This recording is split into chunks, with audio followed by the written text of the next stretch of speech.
네.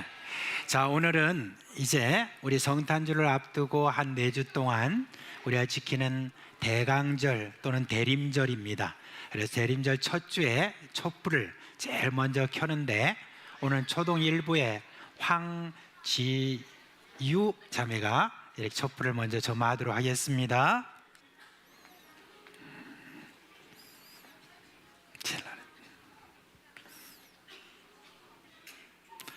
자, 저 마음 우리 박수로 한번 합시다. 잘했어요. 내려가.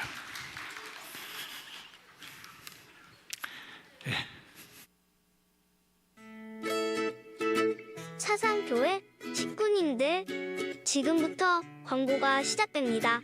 집중해서 들어주세요. 교회 소식입니다. 예배에 참석하신 분들과 인터넷으로 예배에 참여하신 분들을 환영합니다. 모임 안내입니다. 장립집사회 정기총회가 오늘 오후 2시 고등부실 구장막실에서 있습니다. 예산을 위한 재직회가 8일 주일 오후 예배 후 은혜울에서 있습니다. 위에서 기도해 주시고 재직원들은 모두 참석하시기 바랍니다. 대강절 첫째 주입니다. 온 세상의 구원을 위해 이 땅에 오신 예수님을 생각하며 하나님의 사랑과 복음의 기쁜 소식을 나눕시다. 성찬식 안내입니다. 오늘 오전 1, 2부 예배 시에 성찬식이 있습니다. 성찬 이식을 통해서 주님과 하나됨을 체험하는 은혜의 시간 되시기 바랍니다. 학습 세례 일정 안내입니다. 학습 세례 문답식이 12월 15일 주일 오후 2시 회의실에서, 학습 세례식이 12월 22일 주일 오전 1, 2부 예배 시에 있습니다. 해당되시는 분들은 기도로 준비하시고 교육을 잘 받으시기 바랍니다. 유아 세례 일정 안내입니다. 유아 세례는 12월 21일 토요일까지 교회 사무실로 신청하시기 바랍니다. 당회 문답은 12월 22일 주일 오후 2시 회의실에서, 유아 세례식은 12월 25일 수요일 성탄 축하 예배 시에 있습니다. 해당되시는 분들은 신청하셔서 준비하시기 바랍니다. 2024년도 신규 서리집사 교육 안내입니다. 12월 15일 주일 오후 예배 후 새가족실에서 있으며 해당되시는 분들은 기도로 준비하시고 모두 참석하시기 바랍니다. 교회 성탄장식 봉사자 모집 안내입니다. 일시는 12월 2일 월요일 오전 9시입니다. 관심 있으신 분들과 청년들의 많은 참여 부탁드립니다. 2024년 각 부서 총회 보고 안내입니다. 각 부서 총회 결과 2025년 임원 명단을 사무실에 제출해 주시기 바랍니다. 교육부 찬양대 위원회 및 각 산하팀 남녀 전도회 등입니다. 2025년 전도회 기준 연령 안내입니다. 2025년도부터 전도회 연령이 변경됩니다. 기간 총회하실 때에 참고하시기 바랍니다. 전도회 기준 연령 안내는 주보를 참조하시기 바랍니다. 제5회 사상구 1만 세대 김장 나눔 행사 안내입니다. 배추 운반은 12월 9일 월요일 오후 5시 교회 입구에서, 김장 치대기 작업은 12월 10일 화요일 오전 9시 30분 다니엘실 앞에서 합니다. 중직자, 장립집사, 권사, 장로님들의 많은 참여 바랍니다. 교회 주차장 관련 안내입니다. 주보를 참고하시고 협력해 주시기 바랍니다. 교우 소식입니다. 교역자 동정입니다. 이주영 담임 목사님 12월 2일 월요일부터 7일 토요일까지 25년 목회 구상 출타하십니다. 은혜 가운데 잘 다녀오시도록 기도해 주시기 바랍니다. 장례 소식입니다. 6-4구역 고 박외도 명예집사의 장례를 잘 마쳤습니다. 슬픔을 당한 가정을 위해 기도해 주시고 위로해 주시기 바랍니다. 이번 소식입니다. 11-3구역 김경순 씨 은퇴집사 덕천동 부민병원에 입원하였습니다. 교계 소식입니다. 부산 서부노회 주일학교 연합회 정기총회가 12월 2일 월요일 오후 6시 사상교회에서 있습니다. VIP 새가족을 환영합니다. 지난 주일 등록하신 새가족들입니다. 새가족들을 진심으로 환영해 주시고 위에서 기도해 주시기 바랍니다. 사상교회 식구님들 예배에 집중할 수 있도록 지금 각자의 휴대폰을 점검하셔서 전원을 꺼주시거나 진동으로 설정해 주시기 바랍니다. 이 시간 경건한 마음과 몸가짐으로 하나님께서 기뻐 받으시는 예배 되도록 최선을 다하시고 하나님께 드리는 예배와 선포되는 말씀을 통해 큰 은혜 받으시기 바랍니다.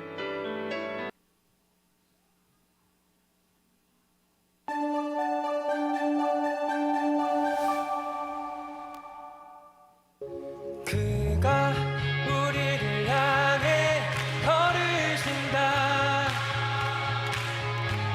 자랑스런 백성들아, 새 옷을 입고 기뻐하라. 그가 우리에게 평화를 주신다.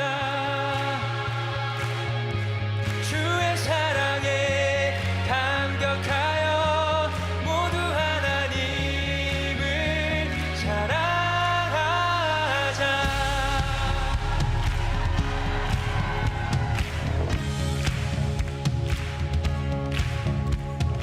하늘을 건너 꿈속에서 보았던 평화의 땅, 아버지가 돌보시고 함께 계시는 아름다운 나라.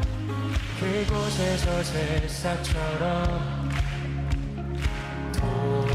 돋아나 성전을 누리는 우리, 다가오는 그날을 노래하네. 그곳에서 새싹처럼 돋아나 성전을 누리는 우리, 다가오는 그날을 노래하네. 그가 우리에게 평화를 주신다. 주의 사랑에 감격하여 모두 하나님을 사랑하자.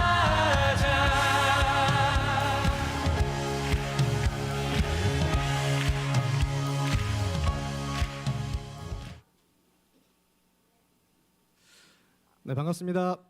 저희 중등부 성경함송 시작하도록 하겠습니다. 차렷! 성도분들께 인사.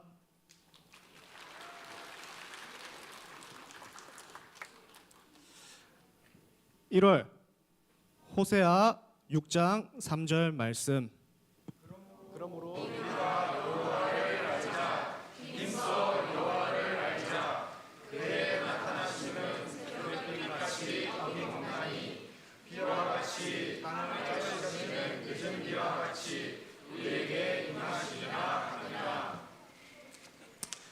(2월) 잠언 1장 8절 말씀.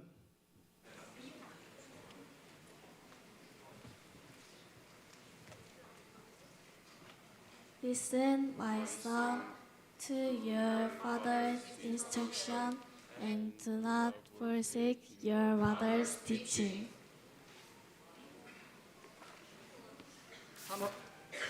3월 하박국 2장 14절 말씀. 文学耶和华荣耀而至死，要充满遍地，好像水充满洋海一般。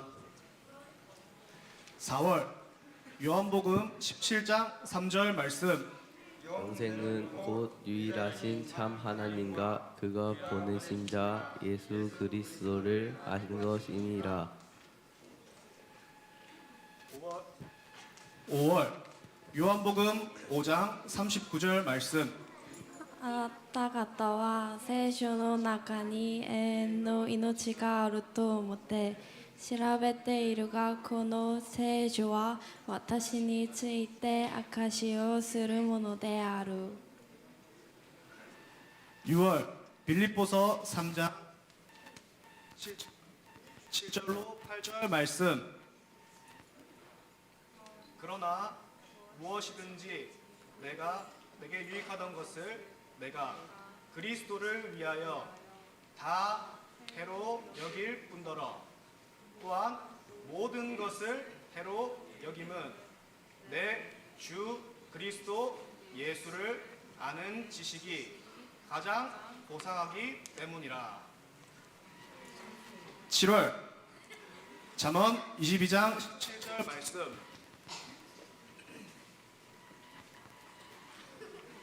Pay attention and turn your ear to the sayings of the wise.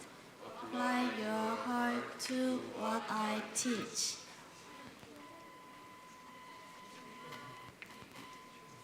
8월 베드로후서 3장 18절 말씀. 在主之主耶稣基督恩地时，上有强劲，愿荣耀给他，从今直到永远。 9월 고린도전서 1장 25절 말씀. 하나님의 뜻이 사람보다 지혜롭고 하나님의 약하심이 사람보다 강하니라. 10월 고린도전서 2장 10절 말씀. そしてそれを神はこれによって私たちに掲示してくださったのである。これはすべてのものを極め、神までも極めるのだからである。 11월 베드로후서 1장 5절로 7절 말씀.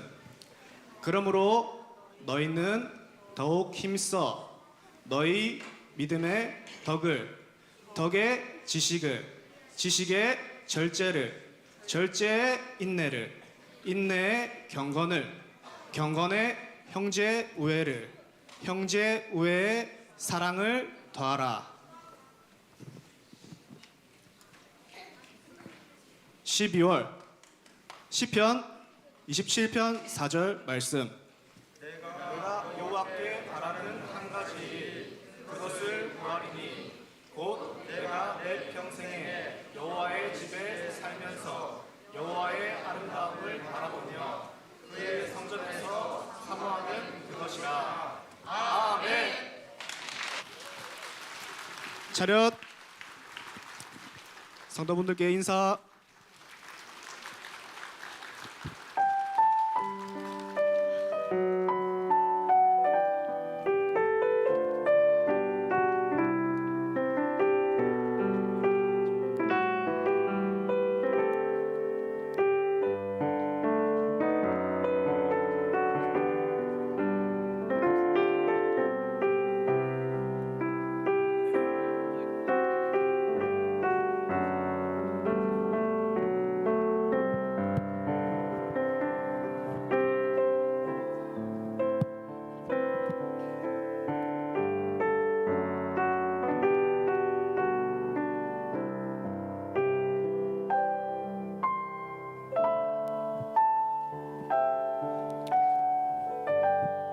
반갑습니다.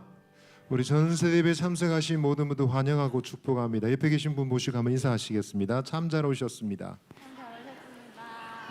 한 번 더 말씀해 주세요. 하나님은 우리와 함께 하십니다. 아멘. 우리와 함께 하신 하나님께 이 시간 신앙 고백 드리겠습니다. 모두 다 자리에서 일어나 주세요. 우리 사도신경으로 하나님께 신앙 고백 드리도록 하겠습니다. 나는 전능하신 아버지 하나님 천지의 창조주를 믿습니다. 나는 그 유일하신 우리 주 예수 그리스도를 믿습니다. 그는 성령으로 잉태되어 동정녀 마리아에게서 나시고 본디오 빌라도에게 고난을 받아 십자가에 못 박혀 죽으시고 장사된 지 사흘 만에 죽은 자 가운데서 다시 살아나셨으며 하늘에 오르시어 전능하신 아버지 하나님 우편에 앉아 계시다가 거기로부터 살아있는 자와 죽은 자를 심판하러 나는 성령을 믿으며 거룩한 공교회와 성도의 교제와 죄를 용서받는 것과 몸의 부활과 영생을 믿습니다. 아멘. 우리 서로에게 이렇게 한번 말합시다. 옆에 계신 분에게 이렇게 말해주세요. 당신은 세상에 하나뿐인 사람입니다. 당신은 세상에 하나뿐인 사람입니다. 반대편 친구에게 한번 더 말해주세요. 당신은 소중한 사람입니다. 당신은 소중한 사람입니다. 우리 하나님의 형상대로 주시고 어디를 가든지 함께 하시는 주님을 이 시간 찬양하며 나아가겠습니다.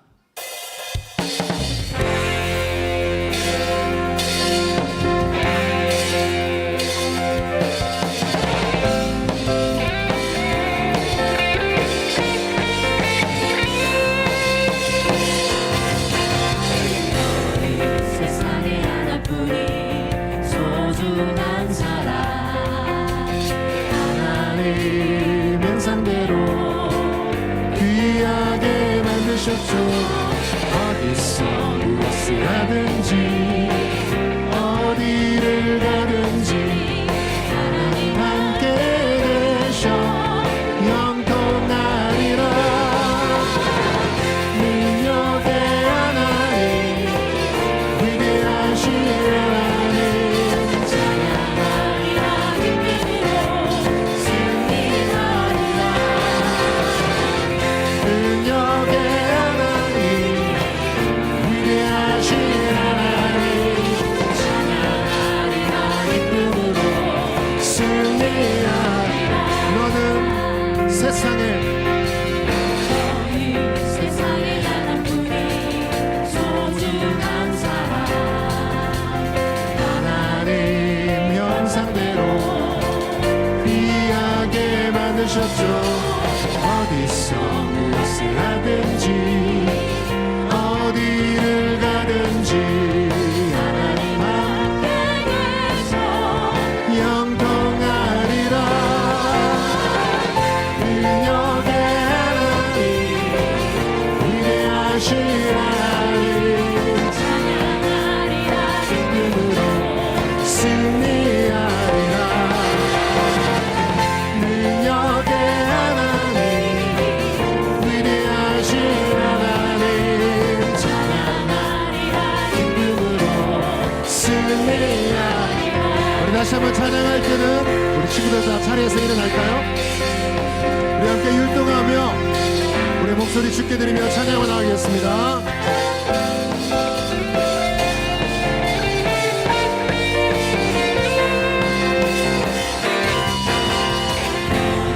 세상에 하나뿐인 소중한 사람 하나님 형상대로 귀하게 만드셨죠.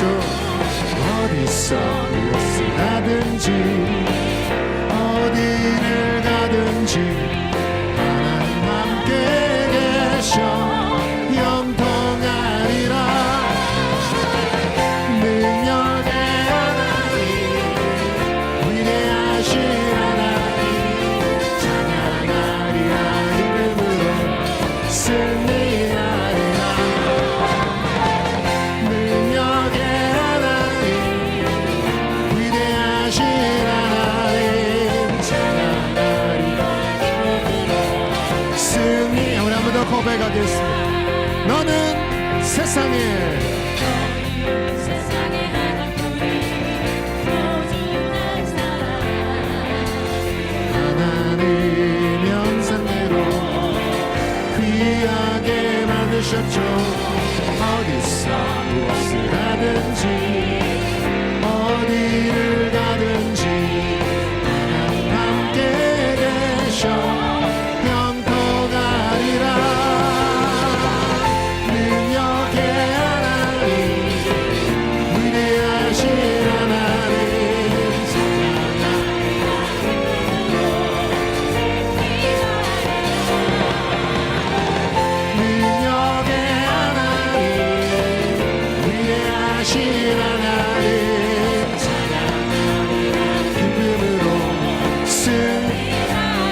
기도드리겠습니다. 하나님 아버지, 오늘 이 자리에 모여 주님의 은혜를 찬양할 수 있음에 감사드립니다. 지난 한 주 동안 저희를 지켜주신 하나님의 손길에 감사드립니다. 우리가 경험한 모든 순간 속에서 주님의 사랑과 인도하심을 느끼며 그 은혜에 깊이 감사드립니다. 어려운 순간에도 함께 하시고 기쁜 순간에도 기뻐하시는 하나님, 저희의 삶을 온전히 주님의 손에 맡깁니다. 오늘 스토리텔링 하시는 하동현 전도사님과 말씀 전하시는 이주영 담임 목사님을 주님께서 인도하여 주시고 듣는 저희들은 은혜 받고 순종하는 삶을 살아가도록 은혜 부어 주시옵소서. 하나님, 지금 저희 교회는 중요한 사역을 진행하고 있습니다. 바로 비전관 건축을 통해 교회가 더욱 하나님 나라를 확장하고 지역사회에 주님의 사랑을 전하는 중요한 거점이 되기를 소망합니다. 이 건축이 하나님의 뜻 안에서 순조롭게 진행될 수 있도록 인도해 주시고 모든 과정이 하나님의 영광을 드러내는 일이 되게 하여 주시옵소서. 비전관이 단순한 건물이 아니라 하나님을 예배하고 주님의 말씀을 나누며 많은 사람들에게 주님의 사랑을 전하는 귀한 장소가 되게 하여 주시기를 기도합니다. 오늘 이 자리에 모인 성도들이 각자의 삶 속에서 살아갈 때 주님께서 지켜주시고 주께서 원하시는 사명을 이룰 수 있기를 바라며 이 모든 말씀 예수 그리스도의 이름으로 기도드립니다. 아멘.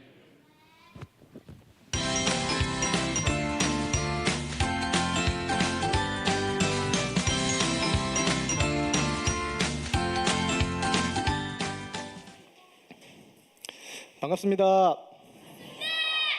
네, 우리 다시 한번 더 큰 목소리로 한번 인사 나누도록 하겠습니다. 반갑습니다. 네, 이렇게 날이 추워져 가는 가운데 이제 이 자리에 함께 오셨고 또 이제 온라인으로 함께 하고 계신 우리 식구 여러분들을 주님의 이름으로 환영하고 축복합니다. 네, 그러면은 우리 먼저 오늘의 스토리텔링 본문 말씀 먼저 함께 읽어보시고 하나님의 말씀을 나눠보도록 하겠습니다. 오늘 본문 말씀은 히브리서 12장 2절 말씀, 히브리서 12장 2절 말씀 함께 읽도록 하겠습니다. 시작. 믿음의 주요 또 온전하게 하시는 이인 예수를 바라보자.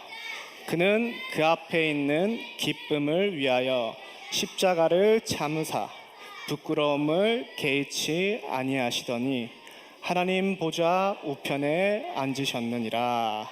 아멘. 네, 여러분, 하나님께서 우리에게 주신 성경이라는 그 약속의 말씀 속에는 정말 수많은 인물들이 등장합니다.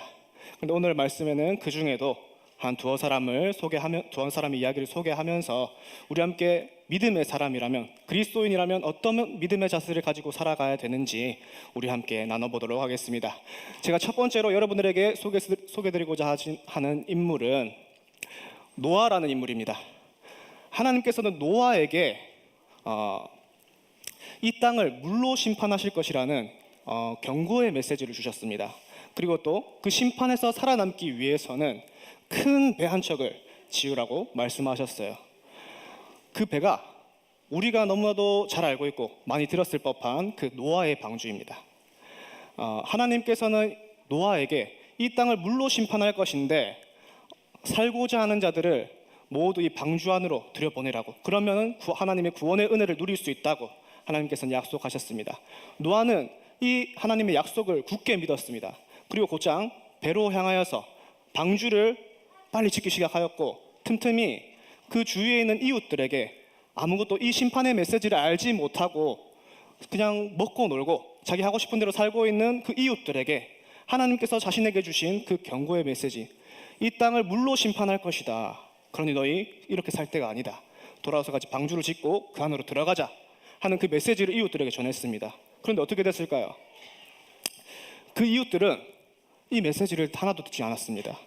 결국에 나중에 그 심판 이후의 모습을 보면은 하나님께서 이 방주 안으로 들인 짐승들을 제외하고는 노아의 가족분이 남지 않았다고 합니다. 그리고 성경에는 이러한 노아를 세상을 정죄하고 믿음을 따르는 의의 상속자로 기록하고 있습니다. 그럼 다음으로 제가 한 사람을 더 소개하고자 하는데요. 이 사람은 너무나도 유명한 인물입니다. 너무도 우리가 잘 알고 있는 믿음의 조상 아브라함이라는 인물입니다. 화면을 보시면은 위에 빛이 떠 있죠. 아까 노아 때와 같이 아브라함에게도 하나님께서 한 가지 약속을 하셨습니다. 너는 너의 친척, 너의 고향, 너의 아버지의 집을 떠나 내가 내게 보이는 땅으로 가라. 내가 내게 복을 주겠고 내 이름을 창대하게 하리니 너는 복이 될지라라는 하나님께서 아브라함에 그 약속을 주셨습니다. 아브라함은 이 약속에 어떻게 반응했을까요? 아브라함은 곧장 자신의 아내 사라와 또 조카 롯 그리고 자신이 거주하고 있던 하란이라는 땅에서 얻었던 그 모든 소유들과 사람들을 데리고 그 약속의 땅으로 향하였습니다. 그런데 이러한 아브라함에 대해서 한 가지 더 기록하고 있는데요. 아브라함이 이 약속의 땅으로 향할 때 그는 갈 바를 알지 못했다고 합니다. 어디로 향할지 몰랐다는 것이죠. 어디로 향하는지도 모르는데 이 약속의 땅을 하나님께서 가라고 하시니 아브라함은 그냥 향한 것입니다. 아브라함은 어떻게 이렇게 할 수 있었을까요? 아브라함이 이렇게 무대뽀로 그 약속의 땅으로 향할 수 있었던 이유는 이 약속을 살아계신 하나님께서 하셨기 때문이고요. 살아계신 하나님께서 자신에게 그 약속을 하셨기에 이 약속을 이루기 위해서 자신과 이제 무리들을 인도하실 거라는 그 약속을 향한 믿음도 있었기 때문입니다. 노아도 마찬가지입니다. 노아도 정말 하나님께서 그 경고의 메시지와 약속을 주셨지만 정말 우리 인간적인 마음으로 그 심판이 언제 있을지 또 진짜로 있을지 없을지 어떻게 확신할 수 있었겠습니까? 노아 또한 그 살아계신 하나님을 믿었기 때문이고 그 살아계신 하나님께서 자신에게 약속하셨고 경고하셨기 때문에 그 일을 이루실 거라는 그 믿음으로 순종하고 방주를 지으러 갔던 것입니다. 여러분, 아브라함과 노아는 정말 한 치 앞도 알 수 없는 그리고 한 치 앞도 확신할 수 없는 그러한 상황에 놓여 있었습니다. 그런데 이들이 그럼에도 불구하고 믿음으로 그 앞으로 나아갈 수 있었던 이유는 그 약속을 우선시 보는 것이 아니라 그 약속의 주체이신 약속을 주신 살아계신 하나님을 믿었기 때문에 그 앞으로 나아갈 수 있었던 것입니다. 이것이 바로 우리 믿음의 선진들이 가지고 있던 그리스도인이라면 가지고 가야 할 믿음의 자세입니다. 오늘의 본문 말씀을 다시 한번 보시면은 예수님께서는 십자가를 참으신 이유가 그 앞에 있는 기쁜 일들을 위하여서 십자가에서 못 박히셨다고 합니다. 그 기쁜 일들이 우리 같이 이곳에 나와서 주일에 예배를 드리는 하나님의 사랑하는 그 자녀들이 구원받는 그 모습이 기쁘셔서 하나님께서는 십자가에 못 박히심으로 그 구원의 은혜를 우리에게 줄 수 있기 때문에 그 십자가를 참으셨다고 예수님께서는 말씀하셨습니다. 그리고 이 사실을 믿는 모든 자들에게 그 구원의 은혜를 누릴 수 있는 기회를 또 허락하셨습니다. 그러니 우리 이 자리에 나온 모든 믿는 우리 식구 여러분들께서는 이 믿음의 선진들을 본받아서 믿음의 주체인 이 약속의 주체이신 예수 그리스도를 믿음으로 구원이라는 보이지 않는 그 믿음의 그 약속에 도달할 수 있는 우리 모두가 되기를 간절히 소망합니다.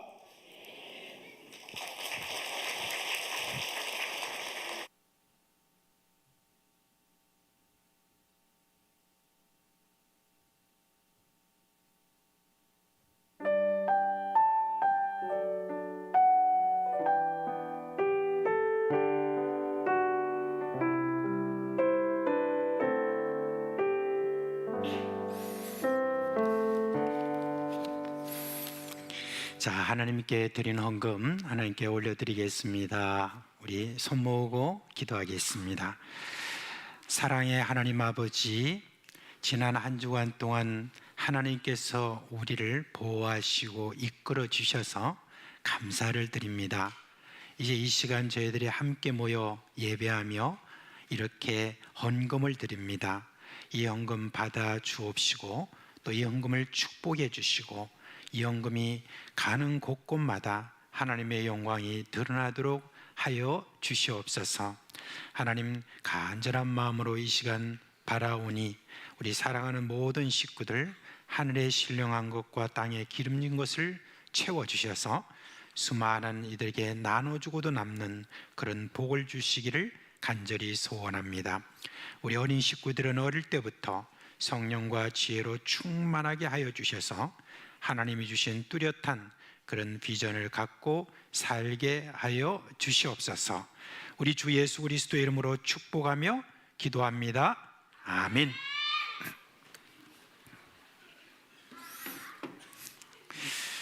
자, 이제 12월 달 이제 마지막 주지만 여러분들 12월 달 성경 암송 다 잘하고 계시죠?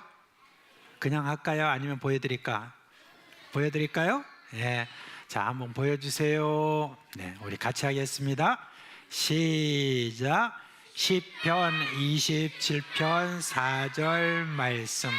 내가 여호와께 바라는 한 가지 일, 그것을 구하리니 곧 내가 내 평생에 여호와의 집에 살면서 여호와의 아름다움을 바라보며 그의 성전에서 사모하는 그것이라. 시편 27편 4절 말씀. 아멘. 할렐루야. 우리 둘이 초등 1부 우리 형제님들 정말 열심히 잘합니다. 감사합니다. 자, 이제 초등 1, 2부 우리 유치부 다 자리에서 일어나시겠어요? 네, 다 일어나세요. 자, 목사님이 축복 기도하겠습니다. 자, 손 모으고. 네. 우리 주 예수 그리스도의 은혜와 하나님 아버지의 그 크신 사랑과 성령이 우리 가운데 계시면서 일으키시는 그 모든 생명의 역사가 살아계신 하나님을 굳게 믿는 믿음을 가지는 우리 사랑하는 어린 식구들과 그의 머리 위에 영원토록 함께 있을지어다. 아멘. 우리 자녀들 퇴장할 때 축복해 주시기 바랍니다. 초등 2부부터 차례차례로 나가주세요. 우리 손 내밀어 축복하겠습니다. 주님 너를 항상 인도하시니 메마른 땅에서도 너를 만족시키니 너는 물된 동산 같겠고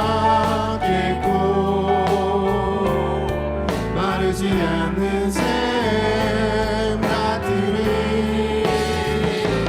너는 물된 동산 같겠고.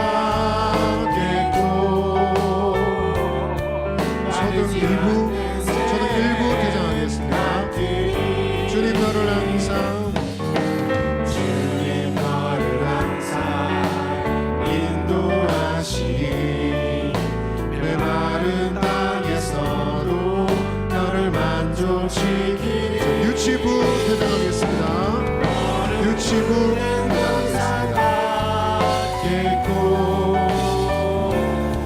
마르지 않는 샘 같으니 너는 물된 동산 같겠고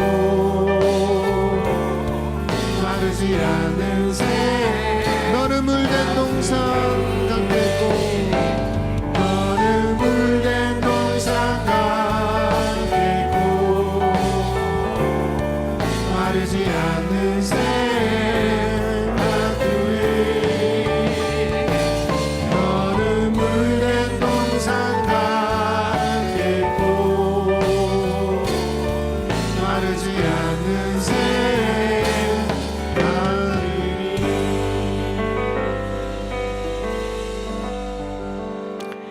자, 이제 12월 달이 되었습니다. 이제 올해 마지막 달에 저희들이 하는 성찬식이 되겠습니다. 우리 구주 예수 그리스도께서 우리에게 명하시고 복되게 하시는 이 성찬식에 함께 하신 여러분을 축하드리고 이제 목사님들과 장로님들은 앞으로 나오시기 바랍니다.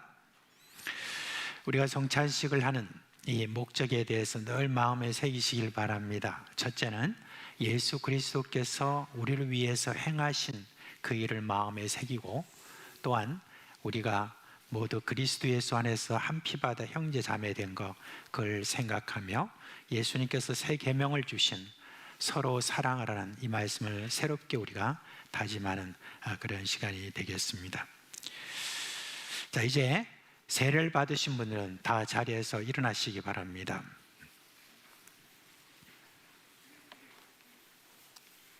이 목사님들은 분명해 주시기 바랍니다.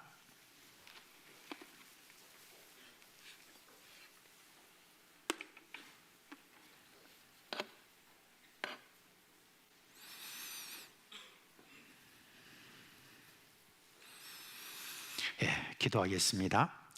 사랑의 하나님 아버지, 어느새 저희들이 2024년 12월 달을 맞이해서 이제 오늘 저희들이 2024년의 마지막 성찬식을 하려고 합니다. 하나님, 이 시간 저희들이 빵을 나눕니다.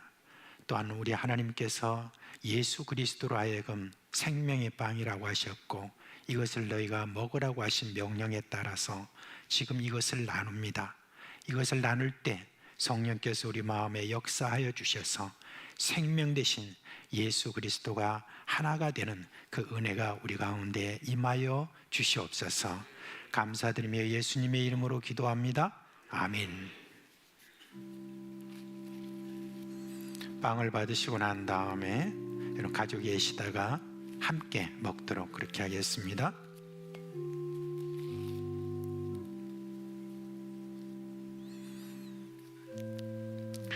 예수께서 떡을 가지사 축복하시고 떼어 제자들에게 주시며 이르시되 받아서 먹으라 이것은 내 몸이니라 하시니라.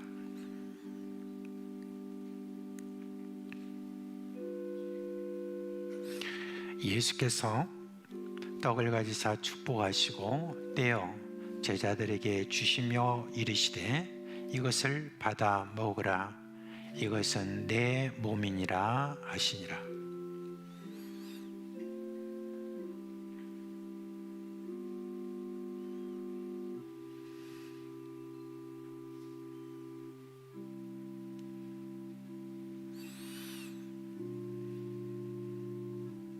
네, 아직 받지 못하신 분이 계시면은 손을 들어서 표를 하시면 되겠습니다.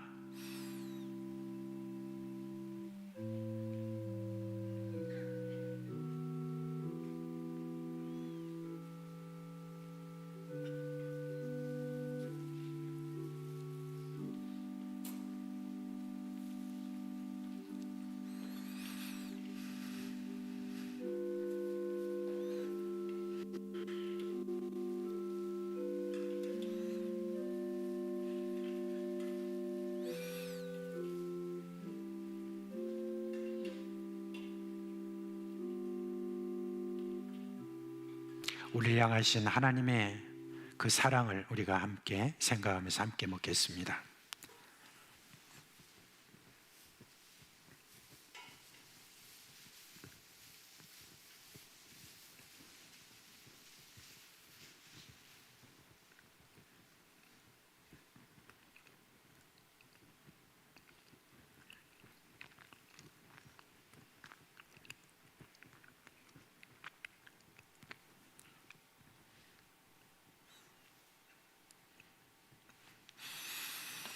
이제 포도주를 나누도록 하겠습니다. 분잔해 주시기 바랍니다.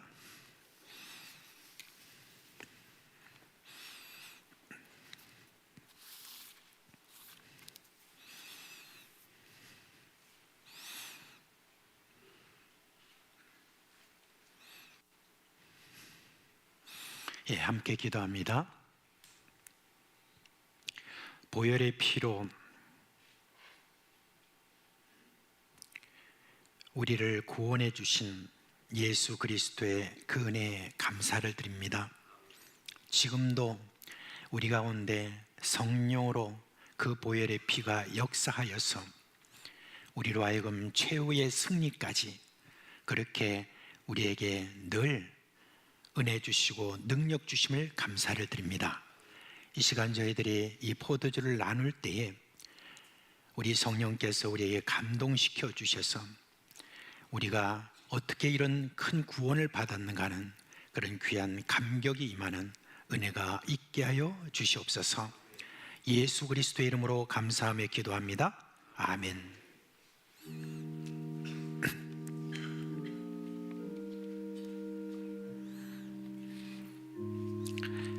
또 잔을 가지사 감사 기도하시고 그들에게 주시며 이르시되 너희가 다 이것을 마시라.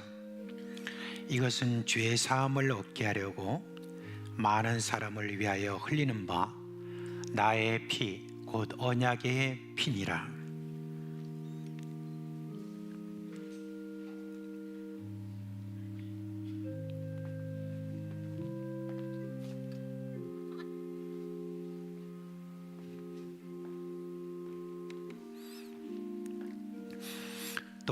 잔을 가지사 감사 기도하시고 그들에게 주시며 이르시되 너희가 다 이것을 마시라. 이것은 죄 사함을 얻게 하려고 많은 사람을 위하여 흘리는 바 나의 피 곧 언약의 피니라.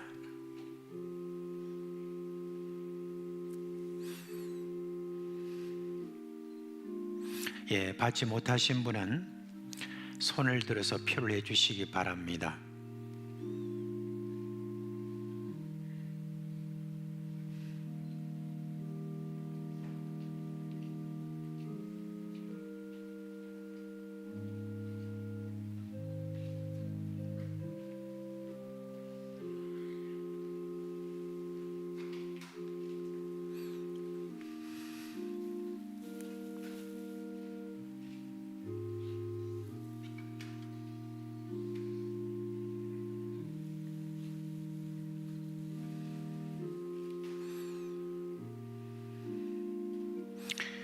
예수 그리스도로 말미암아 우리가 구원받은 자가 될 뿐만 아니라 이와 같이 귀한 형제 자매들과 함께 모이고 함께 교회를 이루어서 또 저희들이 서로 사랑하라는 그런 인격적인 성장을 우리에게 그렇게 선물해 주신 우리 하나님께 감사하는 마음으로 함께 마시겠습니다.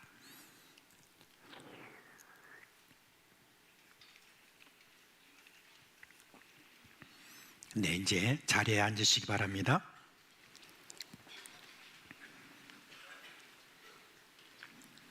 제가 기도하겠습니다. 사랑과 은혜가 풍성하신 하나님 아버지, 오늘 우리가 성찬하며 예수님께서 우리를 위해서 베푸신 그 놀라운 은혜를 저희들이 기억하고 우리가 그리스도 예수 안에서 하나됨을 기념했습니다. 이제 우리는 우리를 위해서 살찌지시고 피 흘리신 예수님뿐 아니라 부활하시고 승천하셔서 하나님 우편에 앉아 계시는 권능의 주님 안에서 하나님의 자녀들 뿐만 아니라 또 우리가 하나 된 것 감사를 드립니다. 예수로 말미암아 하나님의 자녀 되게 하신 하나님, 예수님의 제자답게 살도록 우리를 늘 성령으로 충만하게 하여 주시옵소서. 예수 그리스도의 이름으로 기도합니다. 아멘.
저는 이제 앉아서 저 화면을 주로 보잖아요. 우리 찬양대에서 할 때. 그런데 오늘 그 성찬대가 이렇게 딱 있는 그 하얀 보자기와 함께 이렇게 오늘 이 찬양도 그렇고 모든 게 굉장히 그 어우러지는 것 같아요. 그러면서 굉장히 이제 거룩함을 어떤 많이 좀 느끼는 그런 귀한 찬양 감사를 드립니다. 오늘 좀 시작하면서 우리 중등부 언제 그렇게 또 영어와 중국어와 또 일본어로 그죠? 그렇게 다 준비를 또 이렇게 하셨는지 너무 감사합니다. 오늘 정말 잘한 것 같아요. 우리 박수로 한 번 더 격려합시다.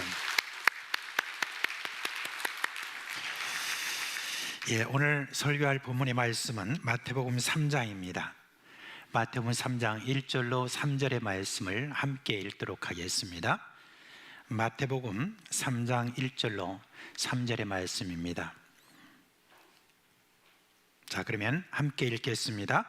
그때에 세례 요한이 이르러 유대 광야에서 전파하여 말하되 회개하라 천국이 가까웠느니라 하였으니 그는 선지자 이사야를 통하여 말씀하신 자라. 일렀으되 광야에 외치는 자의 소리가 있어 이르되 너희는 주의 길을 준비하라 그가 오실 길을 곧게 하라 하였느니라. 아멘. 자, 오늘은 예수님이 이 땅에 오신 것을 기념하는 우리 성탄절이죠. 성탄절 전 4주 전부터 시작되는 이 절기를 대강절 또는 이제 대림절이다라고 이렇게 하는 첫 주일이 되겠습니다. 우리는 지난주에 특별 새벽기도를 통해 가지고 예수님의 재림에 대한 그런 말씀을 들었습니다. 재림을 준비하는 자가 분별을 잘 하자 그랬습니다. 거짓 선지자, 거짓 그리스도 분별을 잘 해야 어떻게 해야 될지, 그리고 또 어떻게 우리가 그러면 준비를 해야 될 것인지에 대해서 여러분께 말씀을 드렸습니다.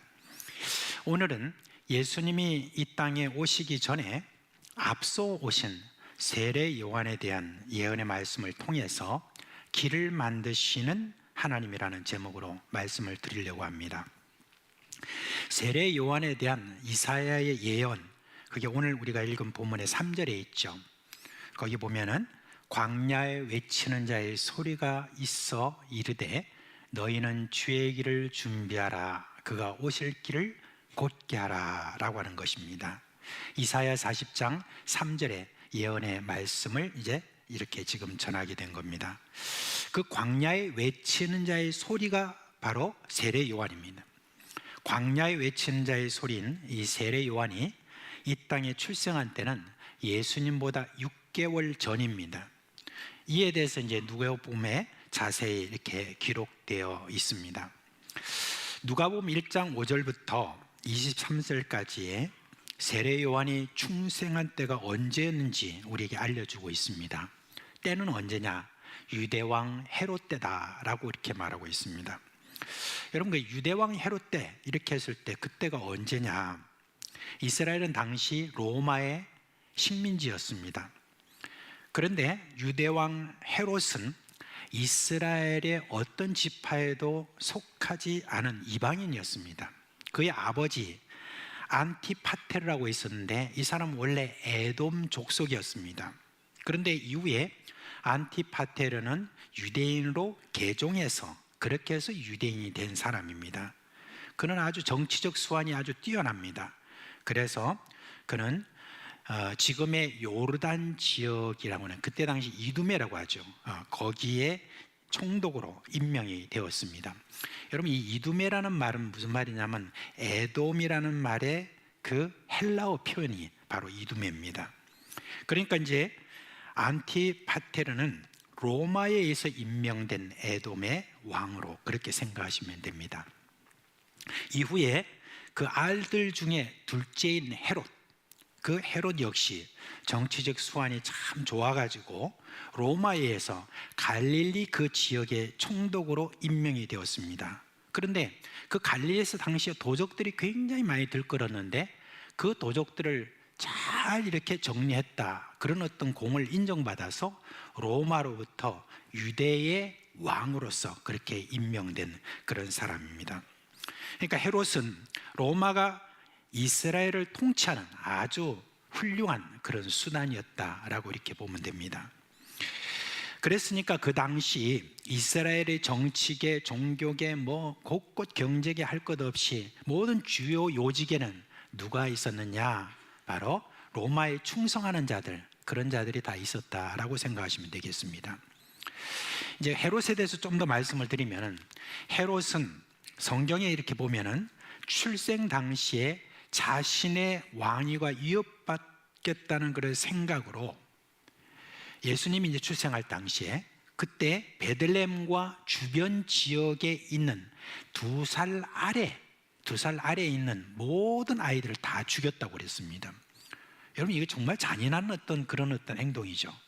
근데 이제 성경에서 나타나지 않은 일반 역사에서 헤롯에 대해서 나와 있는데 거기에 보면 뭐라고 되어 있냐면은 자기의 왕권을 위협하는 모든 이들은 다 죽여버렸습니다. 심지어요, 왕비와 왕자들 있잖아요.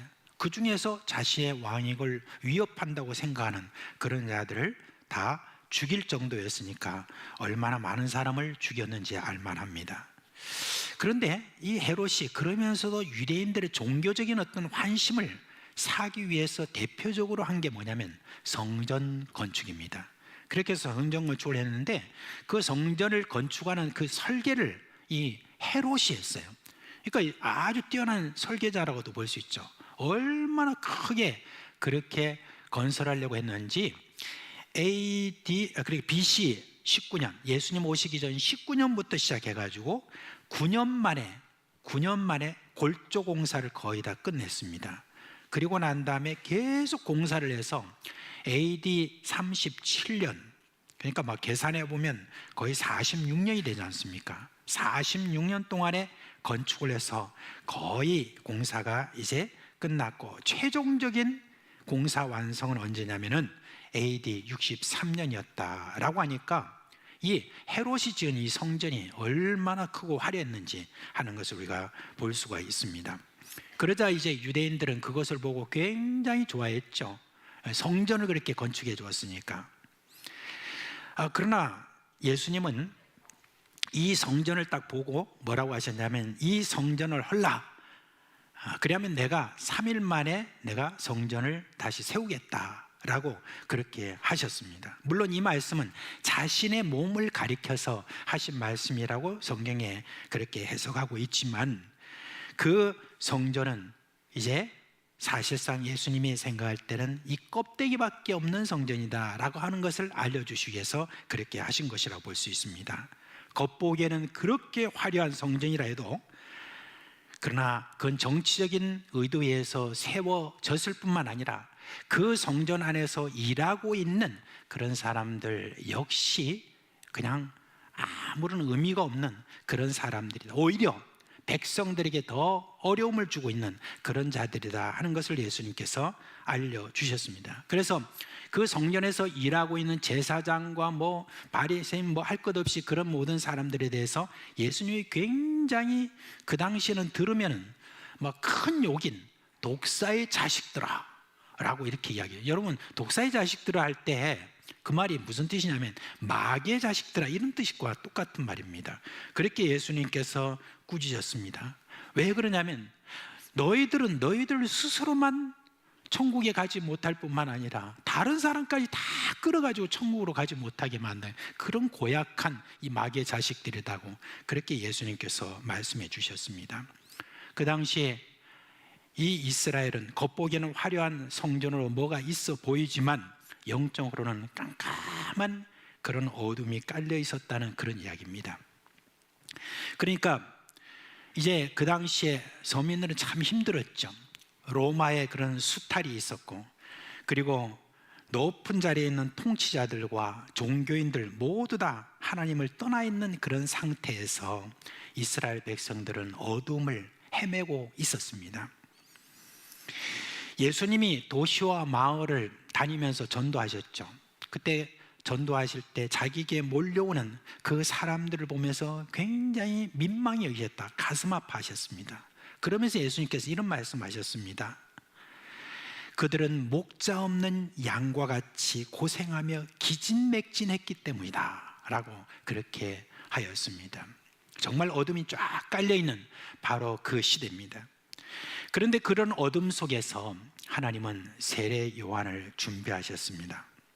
자, 이런 어려운 상황에서 예수님이 오시는 길을 예비하는 세례 요한이 태어났는데, 세례 요한은 제사장 가문인 사가랴와 엘리사벳에게서 태어났어요. 성경에는 이 두 분을 누구라고 하냐면 의인이다 라고 그렇게 이야기했습니다. 당시 그 상황에서 의인이라고 하는 평가를 받는 이들이 과연 거기서 몇 명이나 되었을까, 그런 생각입니다. 왜냐하면 성경에 보면 첫째는 어떤 일이 있었냐면, 노아가, 오늘 아까 그 스토리텔링 할 때 노아 이야기를 했잖아요. 근데 그 노아 할아버지가 살던 그 시대 세상이 죄투성이라고 그렇게 했는데, 어느 정도 죄투성이냐면 의인은 오직 노아 한 사람밖에 없었다. 그래서 노아 한 사람 그리고 그 식구, 그렇게 해서 8명만 이렇게 살아남은 어떤 그 이야기를 통해서 볼 때, 의인이 딱 여기서 이 어둠 속에서 의인이라고 이렇게 말할 때는 정말 의인이 없는갑다 라고 우리가 그렇게 생각할 수 있습니다. 근데 여기서 지금 이제 이야기를 할 때, 그 다음에 여러분 우리가 또 구약에서 볼 때 엘리야 시대를 또 한번 좀 생각해 볼 수 있어요.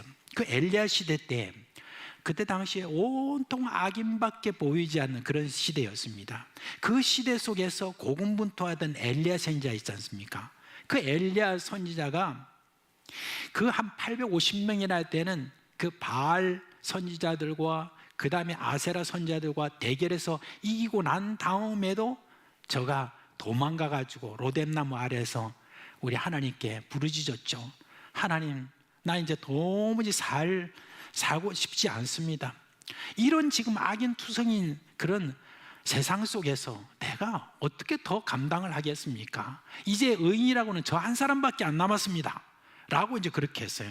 그러자 우리 하나님께서 먹을 것을 다 주시면서 이렇게 말했습니다. 너무 실망하지 마라. 내가 숨겨둔 자가 있다. 숨겨둔 의인 7,000명이 있다 라고 그렇게 이야기를 했습니다. 말하자면 세상이 아주 깜깜한 그런 어떤 가운데서 노아 시대 때 의인이 노아 한 사람뿐이었다라고 하지만 그래도 눈으로 볼 때 정말 아무도 없다 의인이 그렇게 생각하는 그때도 의인이 하나님께서 숨겨두신 의인이 있다라고 하는 거, 그거를 여기서 우리가 볼 수가 있습니다. 정말 그렇습니다. 여러분 세상이 깜깜하면 그러면은 정말 의인이 참 없는 것 같습니다. 그러나 아무리 세상이 어둡고 악인들이 이 세상을 다 이끌어가는 것 같아도 하나님은 이 세상에 의인을 남겨두십니다. 어두운 시대 때는 의인이 숨어 있다라고 하는 어떤 말씀이 있습니다. 겉으로 보기에는 다 악인 천지 같아도 그래도 하나님이 남겨두신 의인이 있다는 거, 그거를 우리에게 알려주시는 것입니다. 사가랴와 엘리사벳, 그분들은 의인이었습니다. 하나님이 의인 사가랴에게 아들이 태어날 것을 알려주시면서 아들의 이름을 뭐라고 해요? 요한이다 라고 지으라, 그렇게 이야기했습니다. 그리고 이 아이가 어떻게 될 것을 말씀해 주셨는데 이 아이는 주 앞에 큰 자가 된다라고 그렇게 했습니다. 예수님도 세례요한에서 말하면서 여자가 낳은 자 중에 제일 큰 자다라고 그렇게 평가할 정도로 세례요한은 대단한 분이죠. 그리고 세례요한에 대해서 하나님 뭐라고 말씀하셨냐면 포도주나 독한 술을 마시지 아니하며 모태로부터 성령의 충만함을 받아 이스라엘 자손을 주 곧 그들의 하나님께로 많이 돌아오게 하겠습니다. 그러면 이 포도주나 독한 술을 마시지 않고 이게 지금 누구를 가리키는 거였습니까? 구약 성경에 나시린을 이렇게 이야기하는 겁니다. 나시린은 모든 생활에 있어서 굉장히 절제를 해야 되는 어떤 그런 사람이죠. 이제 하나님께서 이 세례요한을 이제 앞으로 나시린이 되게 하겠다라고 그렇게 했습니다. 그런데 여러분, 우리도 이제 자녀를 또 키워보고 다 그렇지만 자녀들을 우리 마음대로 되지 않는다는 건 잘 아시잖아요, 그죠? 자녀도 품 안의 자식이지 좀 품에서 떠나면 지 마음대로 하려고 하고 막 그렇게 하는 어떤 그런 일도 참 많은 것을 볼 수 있습니다. 그리고 안타깝게도 주변의 세상 문화에 우리가 그렇게 열심히 어떻게 좀 해보려고 해도 그래도 주변 문화에 휩쓸려 가지고 그렇게 해가지고 신앙에서 떠나는 어떤 그런 이들도 있고, 그리고 또 믿는다 해도 그래도 이렇게 보면은 참 부모님 마음에 안 들 때가 많지 않습니까? 우리 교회 목사님들이 신방 이렇게 보고를 이렇게 제가 받아볼 때마다 신방했던 그런 가정에서 늘 빠지지 않고 그렇게 하는 기도 제목이나 이런 데 보면 자녀들을 위한 것입니다. 그 자녀들이 지금 참 정말 이랬는데 좀 자녀들 위해서 기도해 주세요 라고 하는 그런 이야기를 합니다. 아무리 아버지 사가랴와 또 어머니 엘리사벳이 의인이라 할지라도 이 부부에 의해서 세례 요한이 경건한 어떤 사람이 된다는 거 보장이 없습니다. 제가 한 번씩 세미나에 이렇게 가서 자식 교육을 어떻게 하면 제대로 할 수 있는, 또 아주 경건하게 아이들을 키우려면 어떻게 해야 되느냐 하는 어떤 그런 것들을 좀 많이 들어봅니다. 그런데 정말 그렇게 하면 경건해질 수 있을까? 저는 늘 의문을 들 때가 있습니다. 많은 분들이 그렇게 이야기하면서 부모들을 꾸짖어요. 부모들이 좀 경건 생활 잘하면 아이들이 그렇게 보고 배울 건데 왜 그렇게 경건 생활 안 하냐고. 근데 여러분, 부모들이 경건 생활 해도 그렇게 경건해지라는 보장이 없습니다.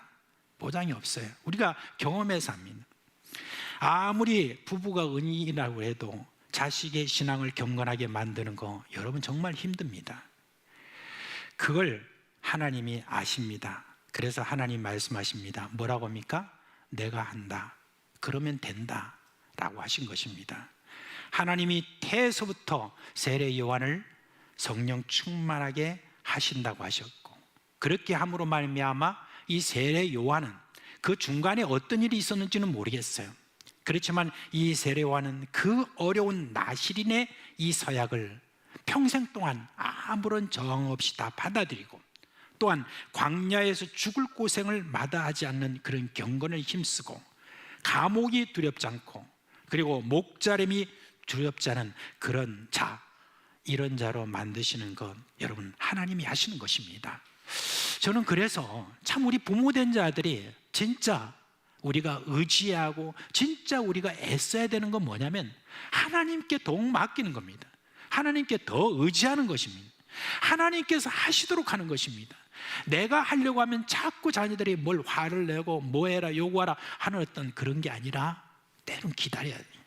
기다리고 하나님께 더 맡기는 어떤 그런 가운데 하나님이 경건하게 하겠다라고 하시면 되는 겁니다.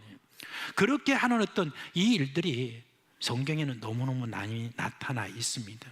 아무리 경건한 부모라 할지라도 그 자녀가 영 안 되는 경우도 있지만 하나님 앞에 온전한 마음으로 의지하고 또 의지할 때 하나님이 역사하셔서 그를 하나님의 경건한 자녀로 그렇게 이끌어가는 그런 것들이 사실 성경뿐만 아니라 또한 우리 2000년 역사 속에서 너무나 많은 그런 예가 있습니다. 우리는 흔히 세례 요한을 예수님이 오실 길을 예비하는 자라고 이렇게 이야기하죠, 그죠?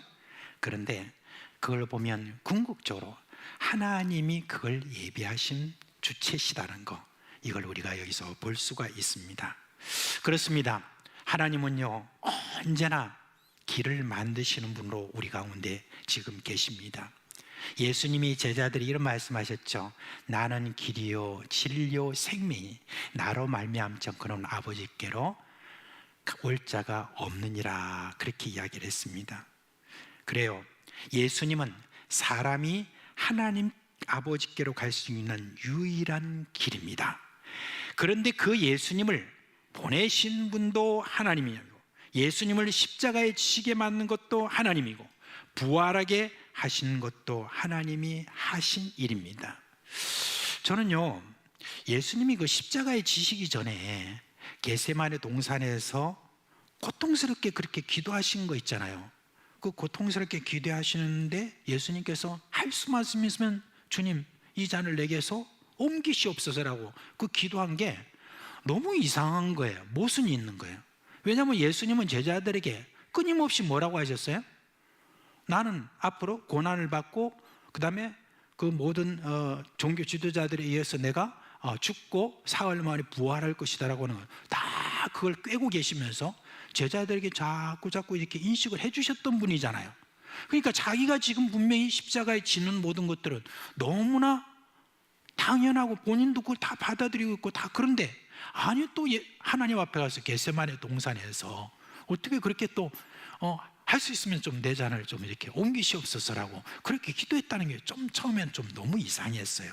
왜 그러셨을까? 라고 이렇게 생각을 해보면서, 그러면서 나중에 저는 이걸 이해를 했는데 뭐냐면은 우리 하나님께서 이 일들을 주도하시고 계시는 분이라는 것을 더 드러내는 그게 바로 겟세마네의 예수님의 기도다라고 하는 것을 제가 깨닫게 되었습니다. 정말 그렇습니다. 예수님도 이 땅에 오셔서 자기 마음대로 하신 것이 아니라고 그랬잖아요. 아버지의 뜻대로 이렇게 함으로 말미암아 십자가도 지게 된 것을 우리가 볼 수가 있습니다. 그리고요 초대 기독교 역사에서 하나님이 어떻게 복음의 길을 만드셨는지 성경과 그 당시 상황을 통해서 우리가 좀 볼 수 있는데, 복음의 역사 중에 사도 바울을 준비하신 것을, 이건 정말 극적입니다. 바울이 사울일 때 어떤 사람이었냐면은 교회를 지독스럽게 핍박한 사람이었습니다. 그냥 보통 핍박한 사람이 아니에요. 예루살렘에서 예수 믿는 사람이 있다면 바로 잡아가지고 감옥에 넣고 그렇게 했던 사람이고, 또 스데반 집사님이 하나님 말씀을 전할 때 그때 저를 돌로 쳐라 이렇게 죽일 때 그때 옆에서 옷을 이렇게 사람들의 옷을 맡았다. 이게 무슨 말이냐면 나는 증인이 되겠다, 이거는 정당한 일이다 라고 하는 어떤 그런 뜻이 거기에 있거든요. 그래서 사울이 그 옷을 맡아가지고 딱 보면서 그렇게 스데반 집사님이 돌에 맞아 죽을 때 그런 걸 그대로 보고 있었던 그런 사람입니다. 이제 이런 모든 일들이 잘 이렇게 되니까 이제 좀 더 외국으로 좀 더 나가자 해가지고 다메섹이라고 하는 곳까지 이제 가가지고 예수 믿는 자를 다 잡아서 그렇게 호송하는 그와 같은 책임까지 맡아가지고 이제 사람들 데리고 다메섹으로 올라갑니다. 근데 바로 그 다메섹에 올라갈 때 여러분 이런 사람이면 예수님이 나타나서 너희 놈 네가 나를 핍박해? 너는 당장 죽어 하면서 이렇게 죽여야 그게 여러분 마땅한데, 예수님이 나타나셔서 누구십니까? 나는 네가 핍박하는 예수라. 그렇게 하면서 예수님께서 저 다메섹 거리로 들어가라. 그러면 한 사람이 너를 만날 것이다 하면서 이제 그 빛의 눈이 멀어가지고 다메섹까지 갔는데, 이제 이 사울이 온다는 소식에 벌벌 떨고 있던 예수님의 제자가 명령을 받아서 그에게 가서 안수를 할 때 그 눈에 비닐이 벗겨짐과 동시에 성령의 충만함을 받고 그 길로 이 사울이 어떻게 됐습니까? 바로 나서가지고 그 다메섹에 있는 사람들한테 예수가 주다 그리스도다 하면서 막 전도하게 되었습니다. 그리고 그 이후에 1세기에 이 복음이 지중해 수많은 그런 곳에서 전파되는 그런 엄청난 사역을 저가 감당하는 바울이 된 것입니다. 여러분, 이게 사람이 어떻게 훈련을 시키고 사람이 어떻게 제자로만 이렇게 해서 여러분 되는 것입니까? 안 되는 겁니다. 하나님이 그 일을 하셨는데, 하나님이 왜요? 길을 만드시는 분이기 때문에 그런 것입니다. 지금도 여러분 하나님께서는 역시 그와 같은 일들을 곳곳에서 하는데, 때로는 저런 여러분 선교사로서 어디 가서 사람들을 막 이렇게 복음 전하고 그 다음에 그 사람을 제자 훈련 잘 시켜가지고 해가지고 큰 일꾼으로 만들고 그렇게 해서 선교사가 뭘 해서 만들고, 그게 아닙니다. 저는 깨달은 게 있습니다. 뭐가 있냐면 하나님이 그렇게 만드시는 걸 볼 수 있습니다. 내가 한 것이 그렇게 뭐가 있나? 솔직히 말해서 내가 얼마나 많이 했나 생각을 해보면 하나님께서 그를 만드시는 그런 것을 이렇게 보면서 인정할 수밖에 없어요. 하나님이 하셨다라고 그렇게 하는 것입니다. 하나님께서 사도 바울을 들어서 그리고 길을 하나하나 만들어 가시는 그런 것을 우리가 볼 수가 있습니다. 근데 하나님은 이렇게 사람만, 이 복음 전도자만 만드신 게 아니에요. 하나님은 하나님을 대적하는 이들을 역이용해서 길을 만드셨습니다. 그 당시에 제일 대적하는 어떤 세력은 누구였습니까? 그리스도인들을 그토록 미워하고 핍박했던 로마를 통하여서 길을 만드셨습니다. 당시 여러분 로마의 군대는 굉장히 강력했습니다. 가는 곳마다 다 승리했습니다. 다니엘서에 보면 큰 우상이 나와요. 그래서 그 우상의 머리부터 다 이래 보면은 다 달라요. 금도 있고 은도 있고 막 동도 있고 쭉쭉 나오는데, 제일 아래쪽에 보면 종아리가 철로 돼 있고 그 다음에 발은 뭐냐면 철과 진흙으로 돼 있습니다. 근데 바로 그 철을 뭐라고 하냐면 이게 로마였습니다. 아주 철기로 무장한 그런 어떤 로마 군인들이 가는 곳곳마다 청동기의 어떤 무기를 갖고 있던 곳은 상대가 안 되는 그와 같은 이 강력한 로마 군대였습니다. 근데요, 그 로마가 무슨 일을 했는지 아십니까? 자기든 자기 욕심으로 막 지중해 모든 것들 다 휩쓸고 다녔는데, 그런데 바로 그 어떤 휩쓸고 다니는 곳곳마다 이제 가만히 보니까 제일 유용한 언어가 뭘까 생각하니까 로마가 원래 라틴어를 쓰거든요. 근데 헬라어라고 생각을 하고 헬라어로 공용어로 다 만들어 버렸습니다. 헬라어로 공용어로 만드니까 그 헬라어가 복음을 전파하는 그 일들에서 엄청나게 유용하게 사용되었습니다. 그 당시에 코인의 헬라어라 해가지고 시장에서 사람들이 다 쓰는 어떤 그런 용어를 사람들이 다 쓰는 바람에 그걸 가지고 여러분 성경을 딱 만들어서 그 성경 하나하나 해가지고 배포를 이렇게 하는데 막 불길같이 이 복음이 전해지는 그와 같은 일들이 거기에서 일어난 것입니다. 여러분, 그뿐만이 아닙니다. 로마는 세계를 더 잘 정복할 양으로 뭘 만들었냐면 여러분 대로를 만들었습니다. 지금 제가 여기 보이는 대로 있잖아요. 근데 그 길을 만드는데요, 저 길을 만드는데 기가 막힙니다. 저 길이 지금도 그대로 남아있는 곳이 여러분 있는데 바로 옆에다가 보이잖아요. 얼마나 튼튼한 길인지 이렇게 대로를 이렇게 만들었어요. 그런데 우리 대로를 만든 이유가 뭡니까? 아주 속도를 재빠르게 모든 말과 마차 이런 것들이 아주 빨리 곳곳에 이렇게 정가를 할 수 있는 그런 우리로 말하면 파발마와 같은 그와 같은 일들을 하기 위해서 이렇게 곳곳마다 큰 도로를 이렇게 만들었던 것을 볼 수가 있습니다.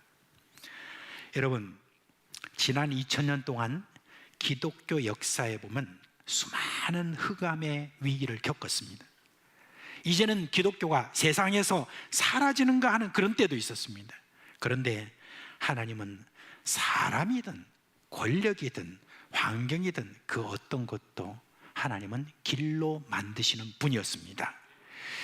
요즘 그 웨이메이커, 길을 만드시는 분이라고 하는 웨이메이커라고 하는 그런 노래가 지금 전 세계적으로 주목을 받고 많은 나라에 번역이 되어서 지금 그 찬송이 막 지금 울려 퍼지고 있죠. 근데 그걸 만든 분이 누구냐면은 아프리카의 나이지리아에 있는 그 CCM, 그러니까 CCM이라고 하면은 컨템포러리 그다음에 크리스찬 뮤직이라는 거죠. 현대 크리스찬 뮤직이라고 하는데 거기에 가스펠 싱어송라이터라고 일을 하고 있는 시나크라고 하는 분이에요. 저분이 작사 작곡을 했어요. 그렇게 했는데 우리나라의 그 CCM 가수 중에 김브라이언이라고 있다고 하는데 그 김브라이언이라는 분이 이 곡을 자기가 받아가지고 이걸 갖다가 이제 노래한 그 장면을 인스타그램 있잖아요. 인스타그램에 딱 이렇게 올렸는데 그거를 이 시나크가 보게 된 거예요. 보고 난 다음에 이 김브라이언한테 연락이 온 거예요. 연락이 와가지고 내가 당신이 이 노래를 한국어로 이렇게 부르고 있는 걸 보면서 내가 정말 놀랐습니다 그러더래요. 무슨 일입니까? 그러니까 이 시나크가 이렇게 이야기하더래요. 당시에 자기가 이걸 작사 작곡을 할 때에 그때 성령의 감동이 자기에게 있었다는 거예요. 성령의 감동이 있었는데 그 성령의 감동 가운데서 뭘 보게 되냐면 이전에도 그 대한민국에 대한 조그만 정보를 가지고 있었지만 이 분단국가라고 하는 지금 세계 어떻게 보면 유일한 분단국가로 있는 이 지금 대한민국에 대한 어떤 그런 간절한 마음이 있어가지고 그걸 가지고 계속 기도하는 어떤 마음 가운데 이거를 작사를 했다는 거예요. 그걸 김브라이언이 그걸 듣고 난 다음에 나중에 그걸 갖다 딱 어느 기사에다가 딱 쓴 겁니다. 말하자면 하나님께서 지금 길을 만든 어떤 이 일들에 있어서 이 대한민국과 관계가 있다 라고 하는 거, 그걸 갖다가 지금 저 먼 그 아프리카의 나이지리아에 있는 어떤 CCM 그 중년 여성을 통해서 우리에게 또한 그런 어떤 이야기를 들을 때 저는 참 큰 힘이 되었습니다. 지금 여러분 대한민국 교회의 미래가 정말 암울하죠. 통계로 보면 통계로 예측된 교회의 미래는 아예 생각하고 싶지 않을 정도로 정말 암울합니다. 그리고 여러분 우리 대한민국도 그렇고 세계도 그렇고 세상은 갈수록 기독교에 대한 혐오의 정도를 높여가고 반기독교 정책을 밀어붙이려고 호시탐탐 지금 누리고 있는 그런 모습들을 봅니다. 그리고 젊은이들과 어린이들 지금 교회에서 멀어져 가고 세속에 밀려서 힘을 못 쓰고 있는, 학교에서도 공부하면서도 예수 그리스도에 대해서 말하고 어떤 싶은 마음이 있지만 하지 못하는 어떤 그런 상황들이 지금 너무 많은 그런 형편에 있습니다. 이게 우리가 지금 처한 현실입니다. 그러나 하나님은 지금도 길을 만들고 계십니다. 우리가 보고 있는 그 현실 너머로 하나님은 언제 세례 요한을 이 세상에 드러내실지, 세상의 모든 문화와 경제 권력을 역전시킬지 그것은 우리 모를 일입니다. 단지 우리는 시간 문제일 뿐입니다. 지금도 이 대한민국에 우리가 볼 때 정말 의인이 없다라고 우리가 그렇게 겉으로 볼 때 그렇게 생각할지 모릅니다. 그러나 여러분, 세속에 무릎 꿇지 않는 그리스도인이 생각보다는 참 많습니다. 저는 곳곳에서 그런 이들이 지금 드러내지는 않지만 숨어있는 그런 것들을 볼 수 있습니다. 지금도 새벽마다 하나님 앞에 부르짖고 저녁마다 하나님 앞에 부르짖며 이 어떤 세속적인 이 지금 거대한 물결처럼 지금 흘러가고 있는, 어쩔 수 없는 어떤 그런 기울어진 운동장처럼 지금 돼가고 있는 이 모든 그런 세상 문화에 밀려있는 그런 기독교가 어떻게 될까 염려하면서 늘 하나님께 부르짖는 어떤 그런 의인들이 여러분 생각보다는 많습니다. 그런 어떤 이들을 통해서 하나님께서 행하실 일이 분명히 저는 있다고 생각을 합니다. 하나님은 자신의 영광을 위하여 지금도 길을 만드시는 분으로 우리 가운데 계십니다. 정말 오늘 우리에게 그 스토리텔링에서 말했던 것처럼 살아계신 하나님은 지금도 길을 만들고 계시는 것입니다. 여러분, 그걸 생각하면서 인내하고 주님을 향한 믿음을 굳게 지키는 저와 여러분 되시기를 주님의 이름으로 축원합니다. 자, 이 시간 길을 만드시는 주라고 하는 아까 그 찬송이 있죠. 그걸 함께 또 찬양을 했으면 좋겠는데 다 자리에서 일어나시기 바랍니다. 조금 이따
약속을 지키신 주 오른손에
우리 주 예수 그리스도의 은혜와 하나님 아버지의 그 크신 사랑과 성령의 우리 가운데 계시면서 일으키신 그 놀라운 생명의 역사가 오늘도 여전히 우리 가운데 계시면서 길을 만드시는 우리의 하나님이라는, 또한 살아계신 하나님이라는 것을 굳게 믿고 살아가고자 하는 사랑하는 우리 모든 교회 식구들 머리 위에와 가정과 생업 위에 영원토록 함께 있을지어다.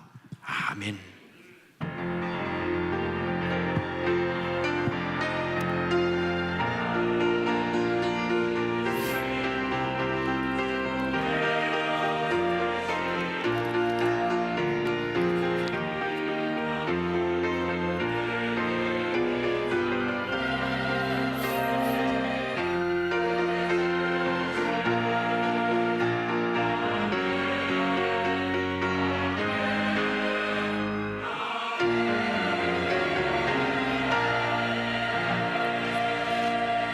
잠시 앉아 주시겠습니까?